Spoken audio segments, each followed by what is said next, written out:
We've come to the park early in the morning in the hopes that we can fly the quadcopter while it's still still and where there's room to fly. And whereas there's plenty of room to fly,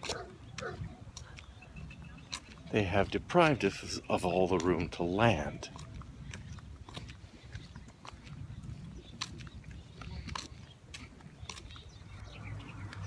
Well, it's been good and bad this morning.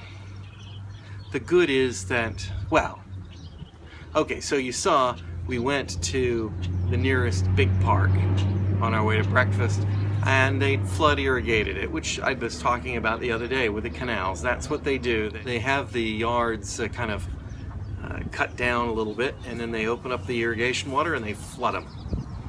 And they do that once a month, maybe twice a month in the summer. But basically I didn't want to land the quadcopter in the water because it's, you know, electronic. So we went to eat, and at breakfast we used Apple Maps and we found the nearest park, and we went there, and it was pretty empty. People playing baseball on one side, but over in the treed area, but not too badly. We took the chopper out and played with it for a while, and it worked very well. Did very well.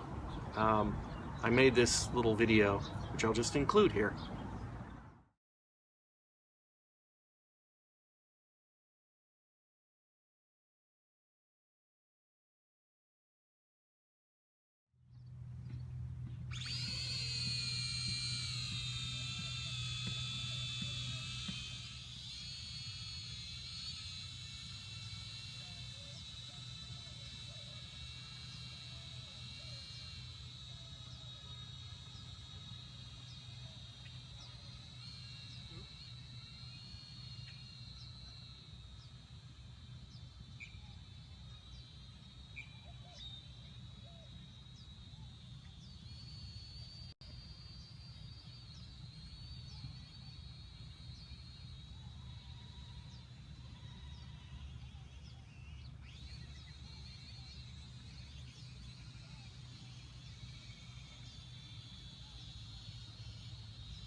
Shooting pictures of the pirouette.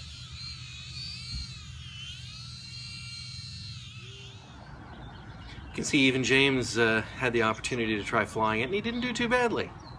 I had a little trouble trying not to pirouette it, but it was, but he didn't crash it. So, and I only put it in a tree once, and that was because it turned. And then I could not wrap my head around right being left and left being right, or it wasn't even that. It was off by not an even logical coordinate, and then the depth perception got me, and it caught a leaf coming down, or a branch, but it came down, no problem, no damage. So we played with that till the battery ran out, and then we came home. And I checked out the footage, and I don't know if you could tell, but in that footage from the camera and from the other day, it's crooked. Now the camera's mounted straight, but then the camera's inside of a housing and it's got a round front, and it's obviously crooked. So everything's canted about like that. So I took the camera off because I can open the housing and maybe it can be adjusted in there just a little bit and get right back on closer to level anyway. But when it was off, I had this idea. Now this quadcopter, like many, has a button that will allow it to do 360-degree flips. but that is disabled when the camera is engaged. And when I mean engaged, I mean plugged in. So you actually have to take it off the quadcopter before it'll do that. And since I had it off the quadcopter and the battery had just charged up, I thought, I'll bring out the kids. We'll just bring it out in the front yard. We did really well with it in the park. We'll take it up a little bit and we'll see if the flip works. Well, maybe it's because the camera wasn't on there, but I couldn't just take it up a little bit. I mean, it shot way in the heck up, and then the wind caught it because the wind is picking up, and it blew that way.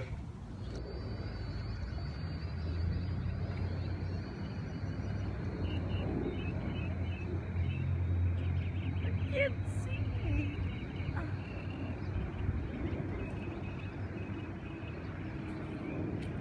And it just kept going that way, and of course it's getting further and further out of range, and then it went out of range and it fell on the neighbor's roof, which is where it is sitting right now. And I'm hoping that the neighbors come in. They didn't answer their doorbell. I think I heard a voice in there when I rang it one time, so all their cars appear to be there. So it could just be that they sleep in on Sunday and now they're pissed off at me. Anyway, hopefully they will see the note that I left in their door and they will call me, or they will get it off their roof or something. It's not far on the roof, but obviously I'm not going to go over to somebody's house and put up a ladder and try to fish it off the roof without their permission. And of course it's upside down on the roof, so I couldn't even try to fly it off, which sucks. So it could be this is the end of my quadcopter entertainment if I don't get that back. Oh, I've had a bit of luck. We've got the copter back.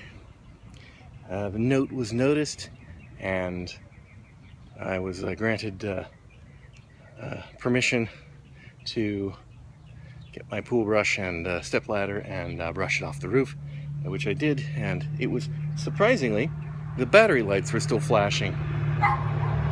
If only it had been right side up, I could have flown it off the roof, assuming it hadn't shot up and gone 2 neighbors down.